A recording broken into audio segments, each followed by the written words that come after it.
పిల్లల్ని మన centre of universe పెట్టి ఆలోచించండి, దెన్ చాలా క్లారిటీ వస్తుంది. సో నేను ఇక్కడున్న మిమ్మల్ని అందరూ కూడా కోరేది ఫస్ట్ అండ్ మోస్ట్ ఇంపార్టెంట్ ఇది.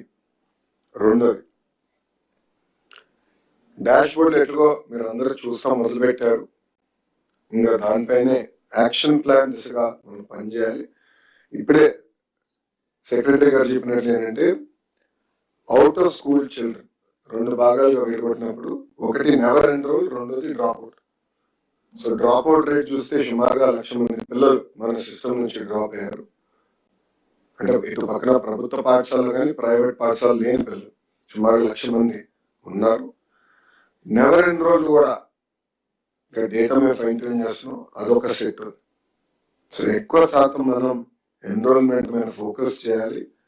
ప్రభుత్వం లక్ష్యం ఒకటే, ఎన్డీఏ ప్రభుత్వం లక్ష్యం ఒకటే, 100% ఎన్రోల్మెంట్ అనేది జరగాలి.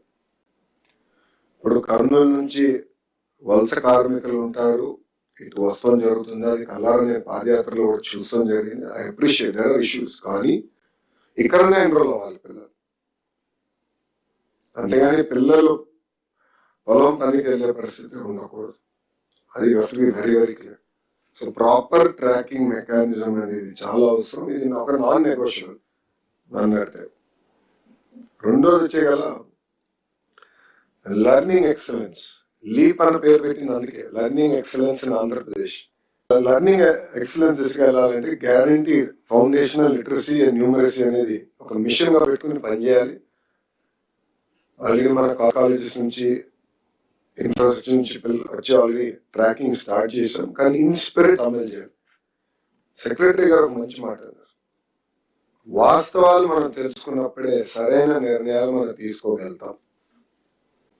నిజం ఎప్పుడు చేదుగా ఉంటుంది, అబద్ధం తీయగా ఉంటుంది. నేను సెక్రటరీ గారు చెప్పింది కానీ కమిషనర్ గారు చెప్పింది కానీ let us accept reality.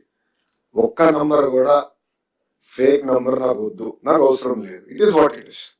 రియాలిటీని accept చేస్తే మన ప్రయాణం ఎక్కడి నుంచి ప్రారంభిస్తాం మనకు అర్థం అవుతుంది, యాక్షన్ ప్లాన్ కరెక్ట్గా ఉంటుంది. ఇప్పుడు మీరు డాక్టర్ దగ్గరికి వెళ్తారు, ఏం నొప్పి ఉందని అడుగుతాడు, తలనొప్పి ఉంది కానీ కాలు నొప్పి ఉందంటే డాక్టర్ గారికి మనం అబద్ధం చెప్తే ఆయన ఇచ్చే ముందులా ఎవరు ఇబ్బంది పడతాం, మనం ఇబ్బంది పడతాం. అలాంటి పరిస్థితి మాకు వస్తుంది. We're super specialist, we are